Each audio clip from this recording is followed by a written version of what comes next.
Hello friends, this is Saar Gupta and welcome to the Parcham classes. आज हम chapter 12 parliamentary system, chapter 13 federal system, chapter 15 interstate relations पे based MCQs को discuss करेंगे। So before we start with our today's questions, सबसे पहले हम देखेंगे अपना प्रीवियस डे का क्वेश्चन। प्रीवियस डे क्वेश्चन था, in which of the following matters constitutional amendment is possible only with simple majority, यानी कि निम्नलिखित में से किस मामले में साधारण बहुमत से ही संविधान संशोधन संभव है। चार ऑप्शंस थे, A election of president, B supreme court वाला matter, C seven schedule, D salaries of members of parliament. So इसका सही आंसर है option D, salaries of members of parliament. क्योंकि अगर हमें एमपीज की जो सैलरीज है उनमें कोई चेंजेस करना है तो उन चेंजेस को हम सिंपल मेजोरिटी से कर सकते हैं, बट अगर प्रेसिडेंट के इलेक्शन में कुछ चेंजेस करने हैं तो उसके लिए हमें स्पेशल मेजोरिटी चाहिए, साथ ही साथ 1/2 ऑफ द स्टेट्स की रेटिफिकेशन चाहिए, क्योंकि प्रेसिडेंट एक फेडरल स्ट्रक्चर है हमारे कॉन्स्टिट्यूशन का। सुप्रीम कोर्ट में भी कोई चेंजेस लाने हैं तब भी हमें स्पेशल मेजोरिटी चाहिए, साथ ही साथ 1/2 ऑफ द स्टेट लेजिस्लेचर्स की रेटिफिकेशन चाहिए। Same is the case even with the seven schedule. So ये चीजें आपको क्लियर होनी चाहिए। अब हम स्टार्ट करते हैं आज के एमसीक्यूज के साथ। एंड पहला एमसीक्यू है, कंसिडर द फॉलोइंग स्टेटमेंट्स। दो स्टेटमेंट्स हैं। पहला, prime minister of India is both the head of the state and the head of the government, यानी कि जो भारत के प्रधानमंत्री होते हैं वो राज्य के मुखिया भी होते हैं, साथ ही साथ सरकार के भी मुखिया होते हैं। दूसरा statement, the ministers in India are members of both legislature and executive, यानी कि जो भारत में मंत्री होते हैं वो विधायिका साथ ही साथ कार्यपालिका दोनों के सदस्य होते हैं। Which of the following statements are correct? Option A 1 only, option B 2 only, option C both 1 and 2, option D neither 1 nor 2। So इसका सही आंसर है ऑप्शन बी 2 ओनली। पहला स्टेटमेंट हमारा गलत है, क्योंकि जो प्राइम मिनिस्टर होते हैं वो केवल और केवल हेड ऑफ गवर्नमेंट होते हैं। हेड ऑफ स्टेट कौन होता है? प्रेसिडेंट, यानी कि राष्ट्रपति। दूसरा स्टेटमेंट हमारा बिल्कुल सही है, क्योंकि जो इंडिया में मिनिस्टर्स होते हैं वो लेजिस्लेचर का भी पार्ट होते हैं और एग्जीक्यूटिव का भी। For example Amit Shah home minister है, उसके साथ साथ वो क्या है? वो एक एमपी भी है। So ministers are the members of both legislature as well as executive. It's worth to note कि अगर कोई मिनिस्टर लेजिस्लेचर का मेंबर नहीं है बट वो मिनिस्टर है तो ज्यादा से ज्यादा वो 6 महीने तक मिनिस्टर बन सकता है, एंड विद इन 6 मंथ उससे लेजिस्लेचर का पार्ट होना ही होना पड़ेगा। यह हमारे संविधान में क्लियरली लिखा है। ठीक है, सो इस तरीके हम खत्म करते हैं अपना first question. Second question, a parliamentary system of government is one in which, यानी कि जो संसदीय प्रणाली होती है उसका क्या एक फीचर है? चार ऑप्शंस हैं। Option A, all political parties are represented in the government, यानी कि सरकार में सभी राजनीतिक दलों का प्रतिनिधित्व होता है। Option B, the government is responsible to the parliament and can be removed by it. Option C, the government is elected by the people and can be removed by them. Option D, the government is chosen by the parliament. So ये एक previous year question है, 2020 में UPSC ने इसे पूछा है और इसका सही आंसर है ऑप्शन बी। अब अगर आप पहली नजर में देखोगे तो चारों के चारों स्टेटमेंट हमारे जो है समवट सही लगते हैं। ठीक है, क्योंकि अगर हम बात करें the government is elected by the people, तो बिल्कुल सही बात है, गवर्नमेंट को तो लोग ही इलेक्ट करते हैं और लोग ही अल्टीमेटली रिमूव करते हैं। ठीक है, और डी स्टेटमेंट भी सही लग रहा है कि गवर्नमेंट जो है पार्लियामेंट चूज करती है, क्योंकि सरकार जो है वो तो पार्लियामेंट से ही डिसाइड होती है ना। लेकिन सबसे ज्यादा सही कौन सा है? सबसे ज्यादा सही है ऑप्शन बी, क्योंकि जो गवर्नमेंट है वो रिस्पॉन्सिबल होती है पार्लियामेंट को और उसको रिमूव भी कौन कर सकता है? पार्लियामेंट। और हमें यहाँ क्या पूछा था? पार्लियामेंट्री सिस्टम ऑफ गवर्नमेंट का फीचर। सो ऑप्शन बी सही होगा। इनफैक्ट जो रिस्पॉन्सिबिलिटी वाला फैक्टर है वो हमारी पूरी की पूरी डेमोक्रेसी का एक बेडरॉक प्रिंसिपल है, और ये चीजें आपको पता होनी चाहिए।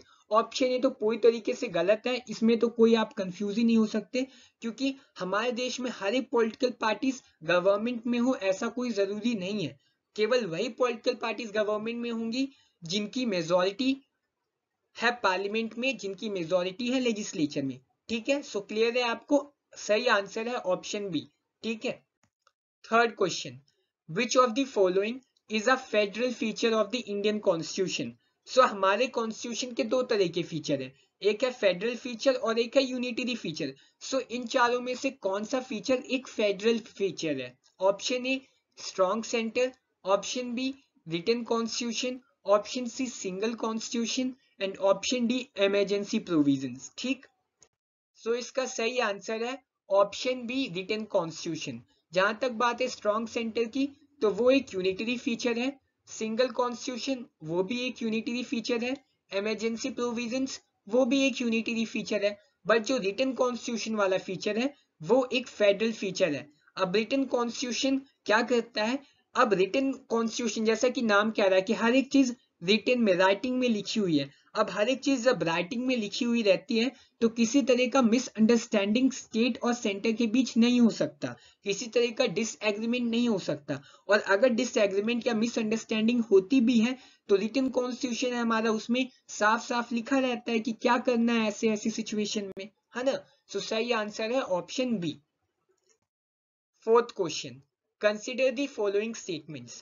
पहला, parliamentary system ensures harmonious relationship between legislature and executive, यानी कि जो संसदीय प्रणाली विधायिका है वो कार्यपालिका और विधायिका के बीच सामंजस्य बना के रखती है।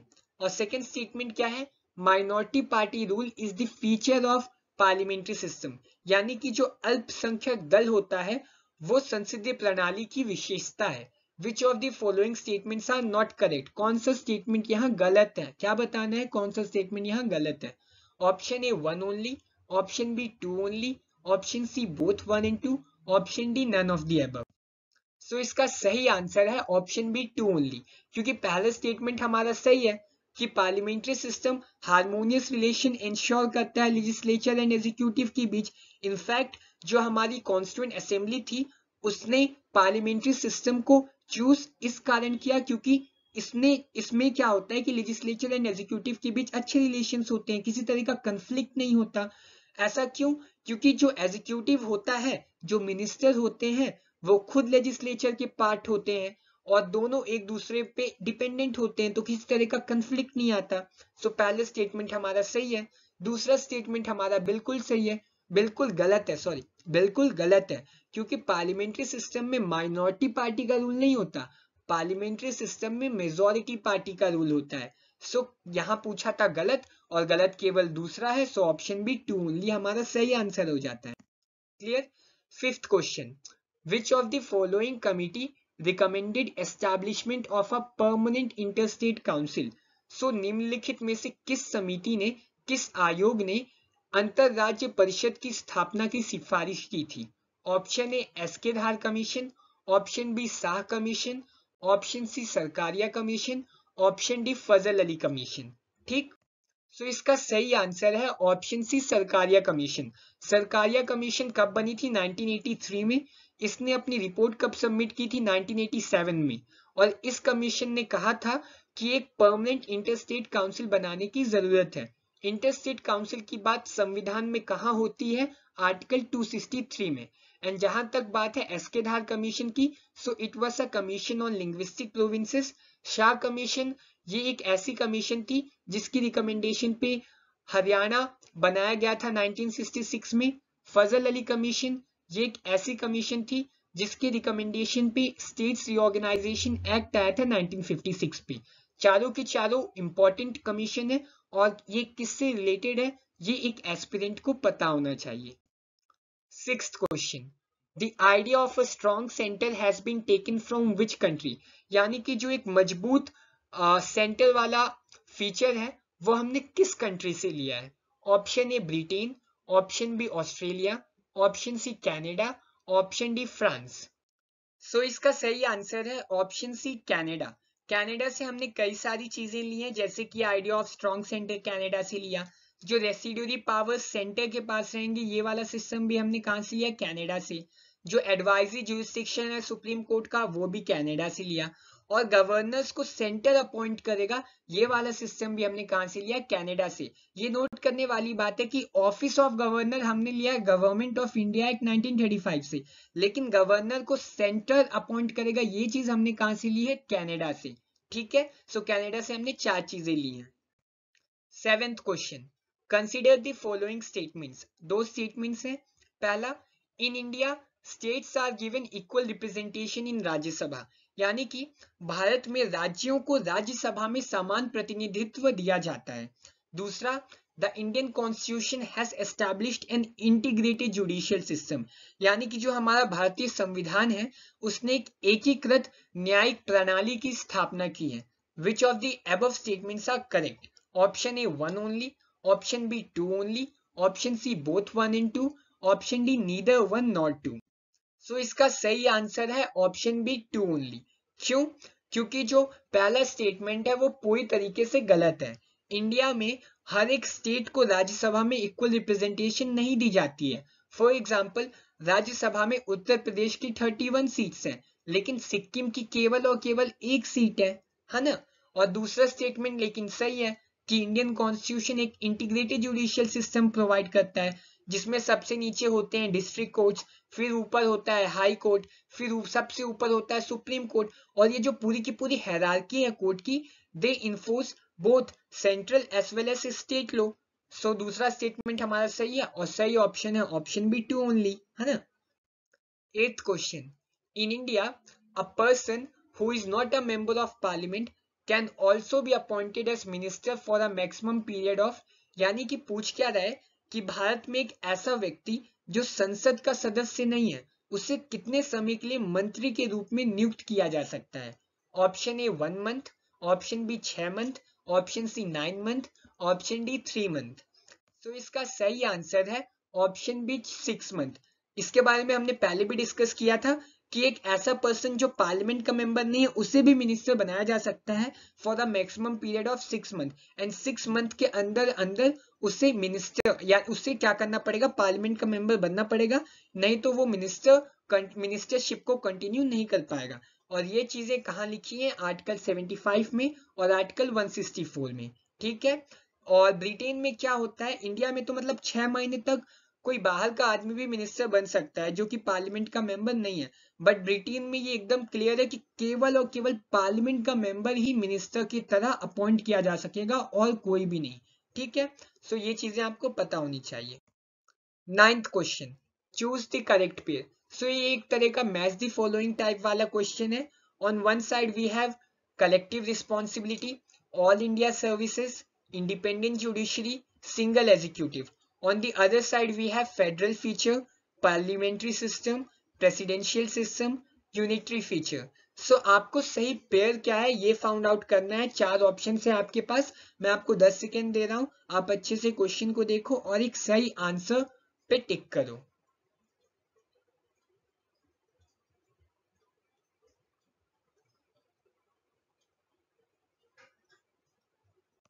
सो इसका सही आंसर है ऑप्शन ए। पहली चीज, कलेक्टिव रिस्पॉन्सिबिलिटी, ये किसका फीचर है? ये फीचर होता है हमारे पार्लियामेंट्री सिस्टम का। इनफैक्ट पार्लियामेंट्री सिस्टम का बेडरॉक प्रिंसिपल ही है कलेक्टिव रिस्पॉन्सिबिलिटी। दूसरा, all India services. All India services क्या है? वो एक तरह का यूनिटरी फीचर है। क्यों यूनिटरी फीचर है? क्योंकि जो ऑल इंडिया सर्विसेज के मेंबर होते हैं उनको अपॉइंट कौन करता है? Central government. उनकी ट्रेनिंग कौन प्रोवाइड करता है? Central government. लेकिन वो प्राइमरली काम किसके लिए करते हैं? स्टेट गवर्नमेंट के लिए। सो ये एक तरह का क्या है? Unitary feature. Third, independent judiciary. Independent judiciary क्या है? वो एक तरह का फेडरल फीचर है। और सिंगल एग्जीक्यूटिव, सिंगल एग्जीक्यूटिव कहाँ होता है? केवल और केवल प्रेसिडेंशियल सिस्टम में। क्यों? क्योंकि जो प्रेसिडेंशियल सिस्टम में president he head of state भी होता है और हेड ऑफ गवर्नमेंट भी होता है। लेकिन जहां तक बात है पार्लियामेंट्री सिस्टम की, जो हमारी सिस्टम है उसमें डबल एग्जीक्यूटिव होता है, यानी कि प्रेसिडेंट अलग होता है, प्राइम मिनिस्टर अलग होता है, हेड ऑफ स्टेट अलग होता है, हेड ऑफ गवर्नमेंट अलग होता है। 10th question, zonal councils are the statutory bodies which were established by, यानी कि जो क्षेत्रीय परिषदें हैं उनको किस एक्ट के द्वारा एस्टैब्लिश किया गया था? 4 ऑप्शन से आपके पास, बहुत इजी क्वेश्चन है ये। Option A, environment protection act 1986, option B, factory act 1948, option C, states reorganisation act of 1956, option D, Hindu widow remarriage act 1856। So इसका सही आंसर है option C states reorganisation act of 1956, क्योंकि इस एक्ट के तहत ही 5 zonal councils बनाई गई थी। अब 5 जोनल काउंसिल्स कौन कौन सी थी? Northern zonal council, central zonal council, eastern zonal council, western zonal council and southern zonal council. But it's worth to note कि जो नॉर्थ ईस्टर्न जोनल काउंसिल है उसको स्टेट्स रीऑर्गेनाइजेशन एक्ट 1956 के तहत नहीं बनाया गया था, उसे बनाया गया था north eastern council act of 1971 के तहत। सो ये एक डिफरेंस है जो आपको याद रखने की जरूरत है। एंड जहां तक बात है हिंदू विडो रिमैरिज एक्ट 1856 की, तो ये तो मतलब ब्रिटिशर्स के टाइम का लॉ है और ये आंसर तो हो ही नहीं सकता। एंड ये मैं आपको बता दूं कि जो हिंदू विडो रिमैरिज एक्ट है उसके पीछे सबसे बड़ा योगदान था ईश्वर चंद्र विद्यासागर का। उन्होंने बहुत आई वुड से कि एक प्रोफाउंड रोल प्ले किया था इस एक्ट के लिए। ठीक है। 11th question, article 262 of the Indian constitution deal with. पहला, interstate council, option B interstate water disputes, option C fundamental duties, option D right to life. So 4 options है। By the way इसका answer वैसे भी आपके सामने ही है। इसका सही आंसर है option B interstate water disputes. Option A गलत है, क्योंकि इंटरस्टेट काउंसिल की बात कहाँ होती है? आर्टिकल 263 में। फंडामेंटल ड्यूटीज की बात कहाँ होती है? आर्टिकल 51 ए में। यानी कि जितनी भी 11 की 11 फंडामेंटल ड्यूटीज है सारी की सारी कहाँ लिखी हुई है? आर्टिकल 51 ए में। और राइट टू लाइफ की बात कहाँ होती है? वो होती है आर्टिकल 21 में। और राइट टू लाइफ क्या है? वो हमारा एक फंडामेंटल राइट है। ठीक है। सो करेक्ट ऑप्शन क्या है? Option B interstate water disputes. ये आर्टिकल्स आपको याद रखनी चाहिए क्योंकि ये एक इंपॉर्टेंट आर्टिकल्स हैं और UPSC at times article based questions पूछता है। ठीक है, तो आपको याद रखने चाहिए। 12th question, which of the following are unitary features of the Indian constitution? पहला, सुपरमेसी ऑफ कॉन्स्टिट्यूशन। दूसरा, सिंगल सिटीजनशिप यानी एकल नागरिकता। तीसरी, इंटीग्रेटेड ऑडिट मशीनरी यानी कि एकीकृत लेखा परीक्षा machinery. Fourth, appointment of governor. ठीक है। सो ऑप्शन ए है 1 and 3 ओनली, ऑप्शन बी है 1 and 2 ओनली, ऑप्शन सी है 2, 3 and 4 only and option D है all of the above. So इसका सही आंसर है ऑप्शन सी 2, 3 and 4 ओनली। पहला गलत है।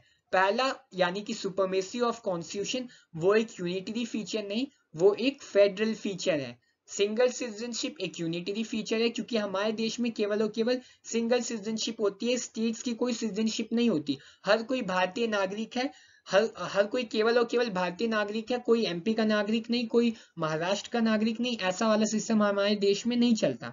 तीसरा भी बिल्कुल सही है क्योंकि हमारे देश में इंटीग्रेटेड ऑडिट मशीनरी है और वही एक यूनिटरी फीचर है। और कौन है वो इंटीग्रेटेड ऑडिट मशीनरी? वो इंटीग्रेटेड ऑडिट मशीनरी है कैग यानी कि controller and auditor general of India. ये जो कैग है वो राज्य सरकार एज वेल एज जो भारत सरकार दोनों की रिपोर्ट्स को ऑडिट करते हैं। फोर्थ, अपॉइंटमेंट ऑफ गवर्नर, ये भी एक यूनिटरी फीचर है क्योंकि गवर्नर की अपॉइंटमेंट जो है वो सेंट्रल गवर्नमेंट करती है। ठीक है। 13th question.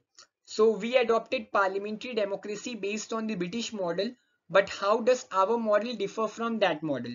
So बोल क्या रहा है कि क्वेश्चन कि हमने ब्रिटिश मॉडल के आधार पर अपनी संसदीय लोकतंत्र को अपनाया है, लेकिन हमारा जो मॉडल है वो ब्रिटिश मॉडल से कैसे अलग है? ये इस साल का क्वेश्चन है यानी कि 2021 में यूपीएससी ने इस क्वेश्चन को पूछा है।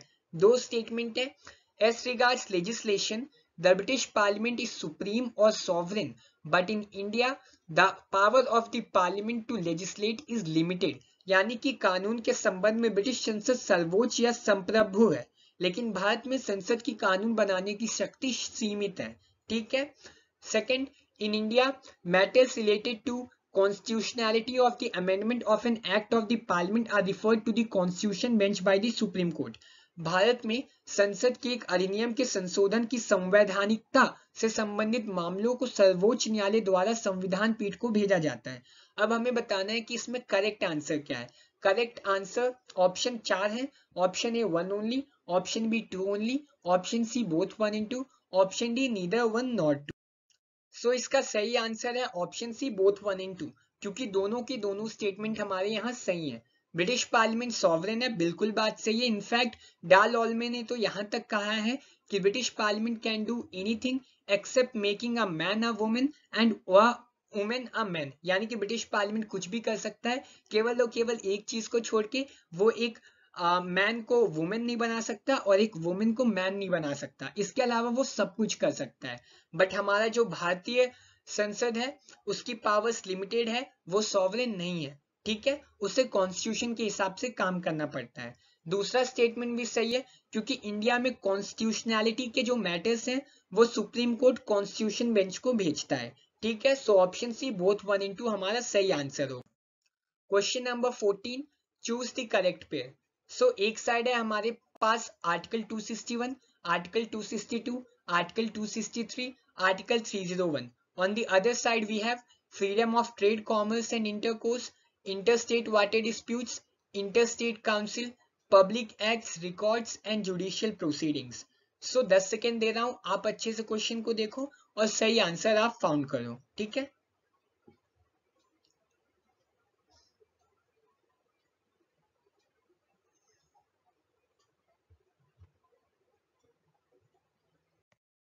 सो इसका सही आंसर है ऑप्शन सी। क्यों? क्योंकि जो हमारा आर्टिकल 261 है वो डील करता है public acts, records and judicial proceeding से। आर्टिकल 262 है वो डील करता है इंटरस्टेट वाटर डिस्प्यूट से। आर्टिकल 263 है वो डील करता है इंटरस्टेट काउंसिल से। और आर्टिकल 301 जो है वो डील करता है freedom of trade, commerce and intercourse से। सो ऑप्शन सी यानी कि 1 का डी, 2 का बी, 3 का सी एंड 4 का ए, ये हमारा होगा सही आंसर, ठीक है। अब 15th और आज का लास्ट क्वेश्चन जिसका आंसर आपको कमेंट करके बताना है, और जो भी आंसर होगा वो मैं नेक्स्ट लेक्चर में तो बताऊंगा, बट अगर आपसे बनता है तो डू कमेंट इट। क्वेश्चन क्या है? Article 1 of the Indian constitution describes India ऐसा, यानी कि जो अनुच्छेद 1 है हमारे भारतीय संविधान का, वो इंडिया को किस तरह डिफाइन करता है? Option A federation of states, option B union of states, option C group of provinces, option D secular nation. जो भी आंसर है वो आप मुझे प्लीज कमेंट करके बताइए, ठीक है। सो इस तरीके से खत्म होते हैं हमारे आज के 15 क्वेश्चंस। आउट ऑफ 15 आपसे कितने बने, आपका स्कोर क्या रहा, वो आप हमें कमेंट करके जरूर बताइए। मिलते हैं नेक्स्ट क्लास में। एंड नेक्स्ट क्लास में यानी कि जो हमारी 9th क्लास होगी उसमें हम चैप्टर 14 सेंटर स्टेट रिलेशंस पे बेस्ड एमसीक्यूज को देखेंगे। So do prepare this chapter and मिलते हैं नेक्स्ट क्लास में। Thank you.